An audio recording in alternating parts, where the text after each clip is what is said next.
మాత్రమే దేవుణ్ణి సమీపించవలసిన వాడే ఉన్నాడని 5వ అధ్యాయము 3వ వచనంలో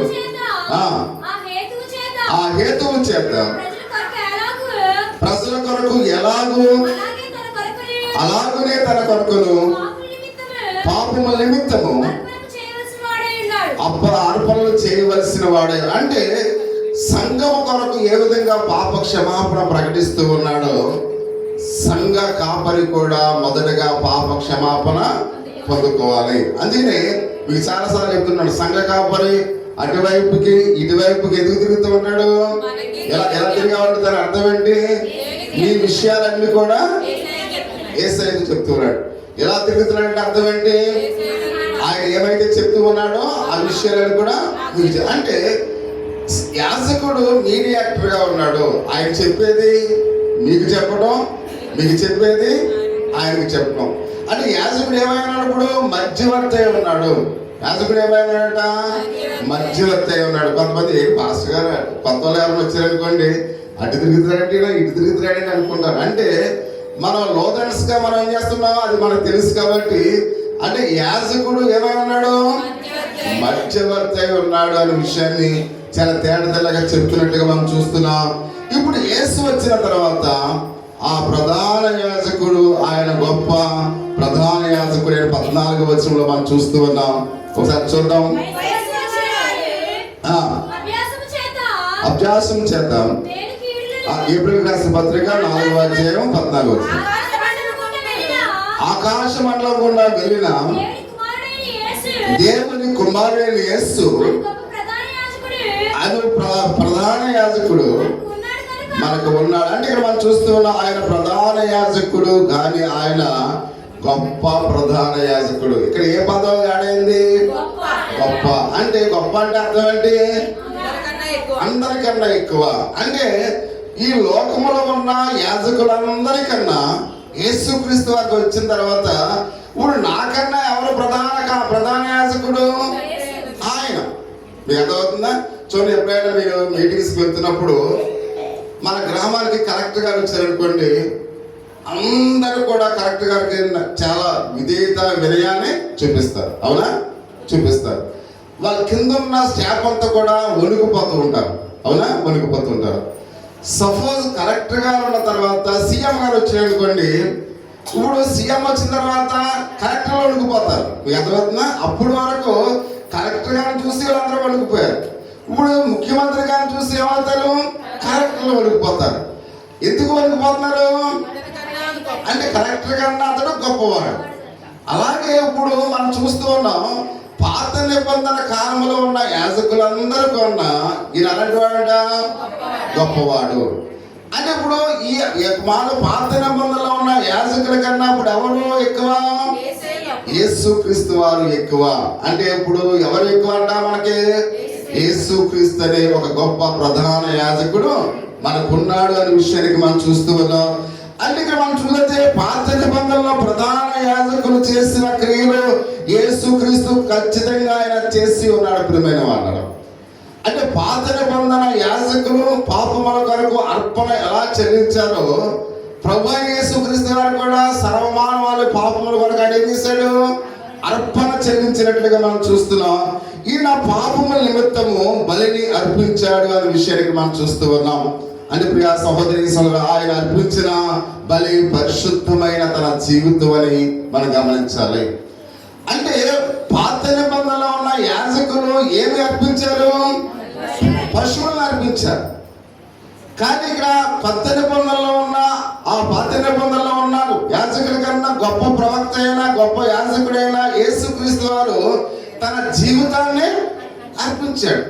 అంటే చూడండి ఎంత వ్యత్యాసం ఉందో ఒకసారి గమనించండి. అంటే ఓల్డ్ టెస్ట్మెంట్ లో ఉన్న ప్రాఫిట్స్ కి న్యూ టెస్ట్మెంట్ లో ఉన్న యేసయ్యకు ఎంత వ్యత్యాసం ఉందో ప్రతి ఒక్కరు కూడా గమనించాలి. అంటే వాళ్ళు కేవలం అర్పణలుగా కొన్ని పశువులు వధించారు, కానీ అర్పణగా ప్రభు తన జీవితాన్ని అర్పించాడు అనే విషయాన్ని పరిశుద్ధ గ్రంథంలో అయితే మనం చూస్తూ ఉన్నాం.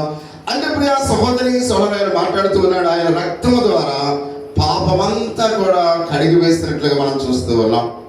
అంటే గొర్రె పిల్ల రక్తము ద్వారా, అంటే ఇక్కడ మనం చూస్తున్నాం పశువుల రక్తముతో యాజకుడు ఏ విధంగా పాపములను కడిగి వేశారో, తన సొంత రక్తము చేత, స్వరక్తము చేత మన పాపములన్నీ కూడా యేసుక్రీస్తు వారు కడిగి వేసినట్లుగా మనం చూస్తూ ఉన్నాం. ఆయన ద్వారా న్యాయాధిపతి మన పట్ల కనికరాన్ని చూపించాడు. న్యాయాధిపతి అంటే ఎవరు? తండ్రి అయిన దేవుడు. అంటే ప్రభు అయిన దేవుడు యేసుక్రీస్తు వారు ఎప్పుడైతే తన జీవితాన్ని అర్పించాడో, తండ్రి అయిన ప్రభు అయిన యేసుక్రీస్తు వారు ఎప్పుడైతే తన యొక్క రక్తాన్ని కార్చి మన పాపములు కడిగి వేశాడో, కాబట్టి ఇవి చూసిన న్యాయాధిపతి ఏం చేశాడు? తన కనికరముతో మనం క్షమించినట్లుగా మనం చూస్తూ ఉన్నాం. అంటే మనం కనికరింపబడ్డామంటే మన మధ్యవర్తి ప్రభు అయిన యేసుక్రీస్తు వారు చేసిన త్యాగము, అర్పణ వల్ల ప్రతి ఒక్కరిని కూడా గమనించవలసిన వారి బట్టిగా మనం చూస్తూ ఉన్నాం. అందుకనే ఆయన అర్పించిన యొక్క పరిశుద్ధమైన బలి, అర్పించిన పరిశుద్ధమైన రక్తము ద్వారా మనం చూసినట్లయితే ఆయన ద్వారా దేవుని కృపను మనము కనుగొని ఉన్నాము. ప్రియ సహోదరి సహోదరుడా, అంటే యేసుక్రీస్తు ద్వారా మాత్రమే మన కృప పొందుకున్నామని పరిశుద్ధ గ్రంథం మనకు తెలియపరుస్తూ ఉంది. కొత్త నిబంధనలో పాత నిబంధన యొక్క యాజకత్వాన్ని మనము ముగిసింది అనే విషయాన్ని మనం గమనించాలి. అంటే ఇప్పుడు పాత నిబంధనలో ఉన్న యాజకత్వం ఏమైంది? ముగిసిపోయింది. ఇంకా యాజకుడు, ఇప్పుడు మీరు వస్తున్నారు, నేను గొర్రె తెచ్చి ఇక్కడ కట్ చేస్తున్నానా? అమ్మ అర్థమవుతుందా? మీకు అర్థమవుతుందా? మీరు కూడా మీరు పాపం చేశారు, నేను కూడా పాపంలో ఉన్నాను. కాబట్టి మీ పాపం, నా పాపం పోవడానికి పాత నిబంధనలు ఏం చేసేవాడు? ఒక గొర్రెని అర్పించేవాడు. మీ పాపం పోవడానికి మళ్ళీ యాజకుడు ఏం చేసేవాడు? ఒక గొర్రెని అర్పించేవాడు. ఇప్పుడు ఏమైనా గొర్రెలు తెచ్చి మనం ఏమైనా కోస్తున్నావా? ఎందుకని? అది పురుషం అయిపోయింది, అది నెరవేర్చబడ్డది. ఇంకా గొర్రెలను తీసుకొచ్చి దేవాలయంలో అర్పించవలసిన పని లేదు. అంటే యాజకత్వం, అంటే పాత నిబంధన యాజకత్వం ఏమైపోయిందంట? ముగిసిపోయింది అనే విషయాన్ని ప్రతి ఒక్కరిని కూడా గమనించవలసిన వారమైనట్లుగా మనం చూస్తూ ఉన్నాం. అందుకనే ప్రియ సహోదరి సహోదర 14 వచనంలో ఆకాశ మండలము గుండా వెళ్ళిన దేవుని కుమారుని యేసు అని ఒక గొప్ప ప్రధాన యాజకుడు అనుకున్నాడు. యేసు ఒక కొత్త శాశ్వతమైన ప్రధాన యాజకుడు. ప్రియమైన వారు, మీకు అర్థమవుతుందా? యేసుక్రీస్తు వారు శాశ్వతమైన ప్రధాన యాజకుడు. చాలా మంది యాజకులు ఉన్నారు, సమయాలు ఉన్నారు, వీళ్ళందరూ కూడా మనం చూస్తూ ఉన్నాం. వాళ్ళ యాజకులు ఒకరిదా పుట్టిన తర్వాత వాళ్ళు చనిపోయారు, చనిపోయిన తర్వాత వేరొక యాజకుడు, అతను చనిపోయాక వేరొక యాజకుడు, ఇలా మారుతూ తరతరాల వాళ్ళు మారుతూ ఉన్నారు. కానీ ఒక శాశ్వతమైన ప్రధాన యాజకుడు, గొప్ప యాజకుడు ఎవరు? యేసు. ఈయన శాశ్వత కాలం ఉంటాడు. మీకు అర్థమవుతుందా? అంటే ఈ ప్రధాన యాజకుడు అయిన గొప్ప యాజకుడు ఎలాంటి వాడంట? శాశ్వత కాలం ఉండే యాజకుడు. అందుకని ఒక రాజు ఉన్న తర్వాత, ఒక ముఖ్యమంత్రి ఉన్న తర్వాత వేరేవాడు ముఖ్యమంత్రి అవడానికి అవకాశం ఉండదు. ఎప్పుడవుతాడు? ముఖ్యమంత్రి చనిపోయిన తర్వాతే వేరొక ముఖ్యమంత్రి. అంటే ఇప్పుడు ఇక్కడ శాశ్వతంగా యేసయ్యే యాజకుడు కాబట్టి ఇక యాజకుడితో పని ఉందా? మనకి పని లేదు. అంటే యాజకుడు మన కోసం బలులు అర్పించవలసిన పని లేదు అనే విషయాన్ని పరిశుద్ధ గ్రంథంలో అయితే మనం చూస్తూ ఉన్నాం. అందుకనే ఆయన మాట్లాడుతూ ఉన్నాడు. ప్రియ సహోదరి సహోదరు, ఆయన యేసు తను తాను దేవుడే ఉన్నాడు, మధ్యవర్తి అయినట్లుగా మనం చూస్తూ ఉన్నాం. ఇప్పుడు యేసుక్రీస్తు వారు 2 పాత్రలు ఉన్నాడు. ఆయన ఏమై ఉన్నాడు? దేవుడే ఉన్నాడు, మనకు ఆయనకు మధ్యవర్తి అయినట్లుగా పరిశుద్ధ గ్రంథంలో అయితే మనం చూస్తూ ఉన్నాం. అంటే ఈ వాక్య భాగంలో మరొక విషయాన్ని మనం చూస్తున్నాం. రెండో మాట ఏంటి? సబాతు. అంటే ప్రధాన యాజకుడి గురించి మీకు అందరికీ అర్థమైందా? అమ్మా, ప్రధాన యాజకుడి గురించి మీ అందరికి అర్థమైందా? ఈ పక్కనే మాట్లాడతలేదు. అర్థమైందా? శ్యామల అర్థమైందమ్మా? Very good. అంటే ఏమర్థమైంది మీకు? అర్థమైందంటే అన్నారు. ఏమర్థమైంది? ఉన్నాడు. అంటే ఇప్పుడు పాత నిబంధనలో యాజకత్వానికి కొత్త నిబంధనలో యాజకత్వానికి కూడా డిఫరెంట్ మనం చూస్తాం. కాబట్టి అందుకనే ప్రతి విషయంలో కూడా ఆయన మాట్లాడుతూ ఉన్నాడు. ఇప్పుడు సబాతు గురించి కొన్ని సత్యాలు మనం తెలుసుకుందాం. సబాతు అనే దాని గురించి 9-10 వచనాల్లో మనం చూస్తూ ఉన్నాం. ఎబ్రాయీయులకు రాసిన పత్రిక 4వ అధ్యాయము 9-10 వచనం. కాబట్టి దేవుని ప్రజలకు విశ్రాంతి నిలిచి ఉన్నది. ఎందుకనగా దేవుడు తన కార్యములు ముగించి విశ్రమించిన ప్రకారము ఆ యొక్క విశ్రాంతిలోనికి ప్రవేశించిన వాడు కూడా తన కార్యములను ముగించి విశ్రమించెను. చాలు. ఆయన ఈ లోకంలో ఇక్కడ 4వ అధ్యాయం 1వ వచనం కూడా చూడమా.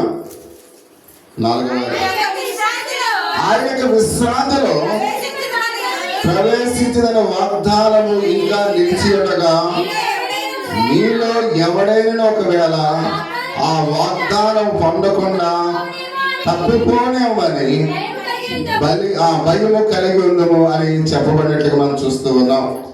అంటే ఈ విశ్రాంతి అనేది వారానికి ఒక్కసారి వచ్చే విశ్రాంతి కాదు. మీకు అర్థమవుతుందా? ఇక్కడ ప్రభువు చెప్పే ఈ యొక్క విశ్రాంతి వారానికి ఒక్కసారి వచ్చే విశ్రాంతి కాదు. వారానికి ఒక్కసారి వచ్చే విశ్రాంతి ఏది? ఆదివారం. అంటే ఇక్కడ వారానికి వచ్చే ఒక విశ్రాంతి గురించి ప్రభువు మనతో మాట్లాడుతున్నారు. ఆయన ఏ విశ్రాంతి గురించి మాట్లాడుతూ ఉన్నాడో మనం తెలుసుకోవాలి. అందుకని బైబిల్ గ్రంథం చాలా జాగ్రత్తగా మనం చేయాలి, చదవాలి, దాని అర్థాన్ని మనము తెలుసుకోవాలి, గ్రహించాలి. ఎందుకంటే ఆయన రాసేటప్పుడు ఆయా పరిస్థితులను బట్టి ఆయన ఏం చేశాడు? రాశాడు. కొన్ని సందర్భాల్లో మనం ఇప్పుడు మాట్లాడిన మాటలు ఎలా ఉంటాయి? ఇప్పుడున్న పరిస్థితులను బట్టి ఉంటాయి. అంటే పరిస్థితులు మారడం బట్టి మన మాటలు కూడా ఏమవుతాయి? మారుతూ ఉంటాయి. ఇప్పుడు కత్తి గురించి మాట్లాడామనుకోండి, కత్తి అనే మాట మనం మాట్లాడుతున్నాం అనుకోండి, ఒక మనిషిని చంపేటప్పుడు భాష వేరే, ఆ కత్తి గురించి ఒకవేళ చెట్లు కొట్టడానికి గురించి మాట్లాడుతున్నాం అనుకోండి, ఆ భాష వేరే. ఇప్పుడు కత్తి అన్నాం అనుకోండి, అక్కడ ఏదన్నా ప్రమాదం జరిగింది అనుకోండి, మాస్టర్ గారు కత్తి అన్నారని అన్నాం అనుకోండి, తేడా వచ్చేస్తుంది. మీకు అర్థమవుతుందా? అది చెట్లు కొట్టడానికి ఉపయోగించే కత్తి గురించి మాట్లాడాడు, లేక మనుషులను చంపడానికి ఉపయోగించే కత్తి గురించి మాట్లాడాడు. అంటే దీని అర్థం ఏంటి? మాట అదే, కానీ సందర్భము వేరనమాట. మీకు అర్థమవుతుందా? సందర్భం వేరే. కాబట్టి అందుకనే వాక్యము 2 అంచులు గల ఖడ్గమని మాట్లాడాడు. ఎవరో ఎబ్రిల్ రాసిన రచయిత. ఎందుకు మాట్లాడాడు అది ఆయన?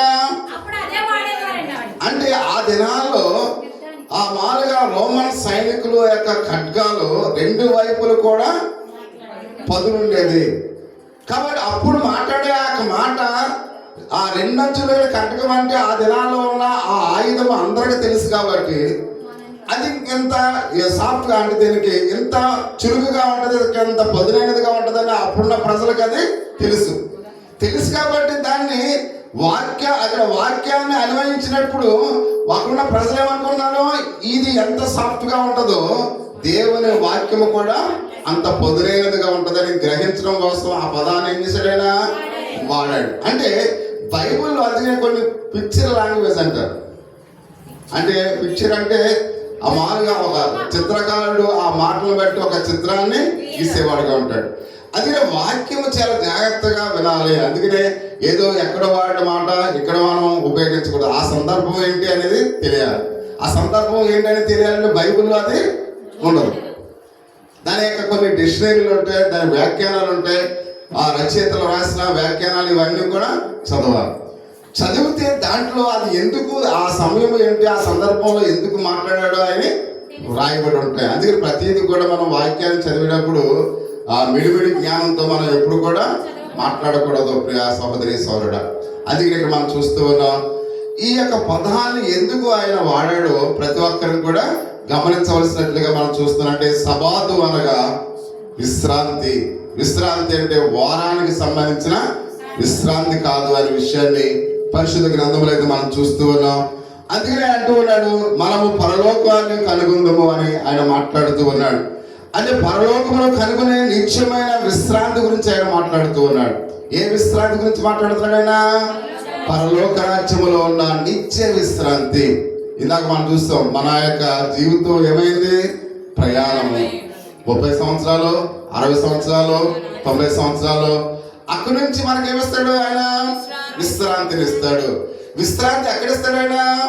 పరలోకంలో ఇస్తాడు.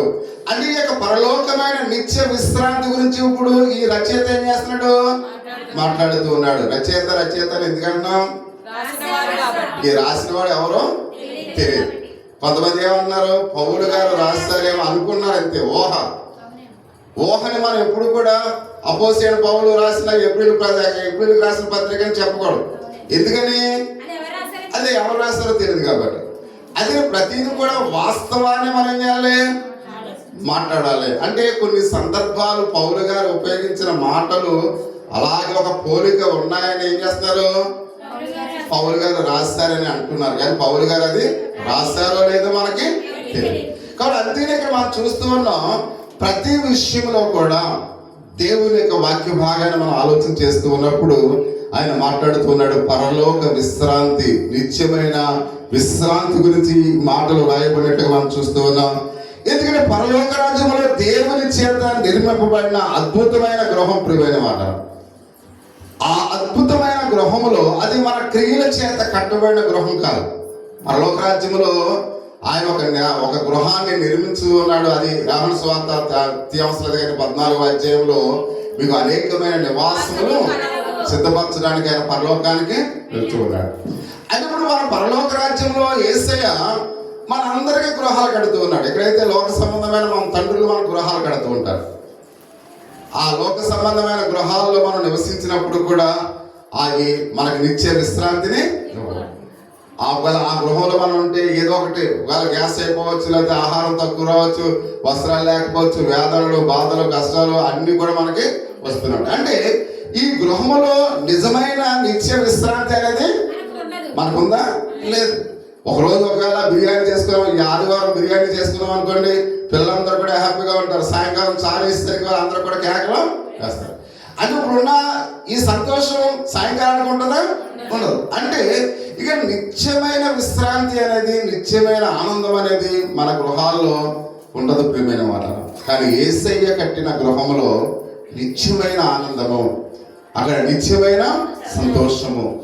ఎందుకు అక్కడ నిత్యమైన సంతోషం, ఆనందం ఉందంటే మన క్రియల చేత కట్టబడిన గృహము అది కాదు ప్రియమైన వాళ్ళ. ఎందుకంటే మన క్రియలు ఎలా అంటే పాప స్వభావాన్ని కలిగిన వారంగా ఉంటాం. మన క్రియలన్నీ కూడా మనిషి ఆలోచన ఏమన్నాడు, కేవలం చెడ్డది అంటున్నాడు ప్రియమైన వాళ్ళ. అది ఒక చెడ్డ దురుద్దేశంతో ఒకవేళ మన గృహాలు కట్టుకున్నామేమో, కానీ ప్రభువు కట్టిన గృహము అది ఒక అత్యున్నతమైనది, అద్భుతమైన గృహం మన దేవుడు మనకు ఇవ్వబోతున్నట్లుగా మనం చూస్తూ ఉన్నాం.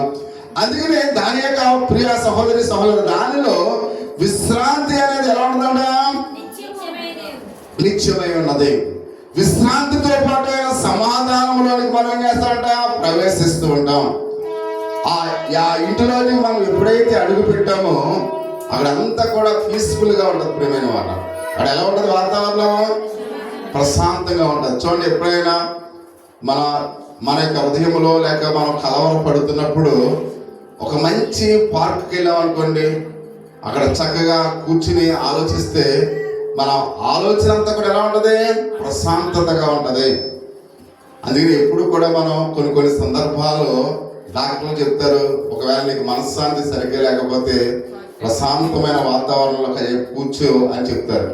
అంటే ప్రశాంతమైన వాతావరణంలో సమాధానం ఉంటుంది ప్రియమైన వాళ్ళ. మీకు అర్థమవుతుందా? సమాధానం ఉంటుంది. అందుకే మనము కూడా పరలోక రాజ్యంలో మన గృహంలోనికి మనం ఎప్పుడైతే అడుగు పెట్టామో అక్కడ నిత్య విశ్రాంతితో పాటు దేవుడు ఏమిస్తున్నాడంట, సమాధానం కూడా ఇస్తూ ఉన్నాడు. మన ఇంట్లోకి అడుగు పెట్టగానే అనుకున్న గ్యాస్ అయిపోయింది తేలదే మీరు అంటారు, ఏమైనా సమాధానం ఉంటుందమ్మా? ఏంటి, ఏ కూరగాయలు లేకుండా ఏమి లేకుండా వచ్చేసరికి ఊరుకుంటా అంటారు. అంటే ఏమైనా సమాధానం ఉంటుందా? సమాధానం. అంటే ఇంటిలో ఏదో ఒక లోపాలను మనం ఏం చేస్తుంటాం, చూస్తూ ఉంటాం. అందుకని మన ఇంటిలో సమాధానం అనేది అలాగనే ఇల్లు వదిలేసి వెళ్ళిపోకుండా ఎవరు కూడా, ఎందుకంటే ఇది కూడా మనకి కావాలి, ముఖ్యమైనది. అంటే కేవలం సమాధానం గురించి మాత్రమే మనం ఏం చేస్తున్నాం, మాట్లాడదు. ఒకవేళ ఇంటిలో అన్ని సమృద్ధిగా ఉన్నాయనుకోండి, అప్పుడు సమాధానం ఉంటుందా? ఏదో ఒక లోటు మళ్ళా వస్తుంది. అంటే మనకు అన్నీ ఉన్నా, మనం చూసినట్టు ఇందాక మాల దివ్య భార్గవ పాట పెట్టింది, అన్నీ ఉన్నా కానీ ఏసీ లేకపోతే ఉపయోగం లేదు. కాబట్టి అంటే అన్నీ ఉన్నా కానీ ఏసై ఉంటే మనకేముంది, సంతోషం ఉంది, సమాధానం ఉంది. అలాగే పరలోక రాజ్యములో ఆ గృహములో మనకు ఆయన నిత్య విశ్రాంతిని, సమాధానాన్ని ఇస్తున్నట్లుగా మనం చూస్తూ ఉన్నాం. కాబట్టి దేవుని వాగ్దానం ఇది ప్రియమైన వాళ్ళ, దేవుని వాగ్దానం చెప్తుంది. కాబట్టి ఆ గృహానికి వెళ్ళాలని మనం ఏం చేయాలి? ఇందాక 4వ వచనంలో మనం చూసాం కదా, ఏమంటాడైనా ఆ 4వ వచనంలో ఆ యొక్క విశ్రాంతిలోకి ప్రవేశించే వాగ్దానం ఇంకా నిలిచి ఉండగా మీలో ఎవడైనా ఒకవేళ వాగ్దానం పొందకుండా తక్కువనేమో అని భయము కలిగి ఉందమని చెప్పబడి ఉన్నది. ప్రియా సహోదరి సోదరుడా, అంటే వాగ్దానం చేయబడిన ఆ పరలోక రాజ్యంలోనికి మనం వెళ్ళాలి. ఒకవేళ దాన్ని వెళ్ళకపోతే అది మనకెంతో కష్టాన్ని తీసుకొస్తుంది. కానీ అందుకనే ఆ పరలోకం అనే ఆ యొక్క నిత్యమైన సంతోషాన్ని కలిగజేసే దాంట్లోకి మనం ప్రవేశించడానికి వెళ్ళాలని మనం చూస్తూ ఉన్నాం.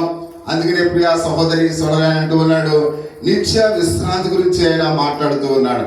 అంటే ఆయన దేని గురించి మాట్లాడుతున్నాడు? నిత్యమైన విశ్రాంతి గురించి మాట్లాడుతూ ఉన్నాడు. అందుకనే దానిలో విశ్రాంతి మనం పొందుకోవడానికి ఉదయకాల సమయంలో ఏ విధంగా ఆలోచిస్తూ ఉన్నామో ప్రతి ఒక్కరు కూడా గమనించాలి.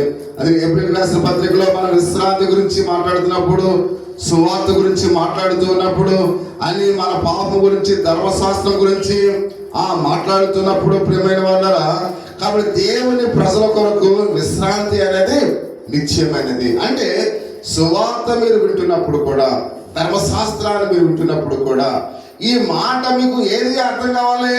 ఆయన నిత్యమైన సువార్త గురించి, నిత్యమైన సమాధానం గురించి, నిత్యమైన విశ్రాంతి గురించి మాట్లాడుతూ ఉన్నాడని మీరు ఎక్కడికి వెళ్ళాలి?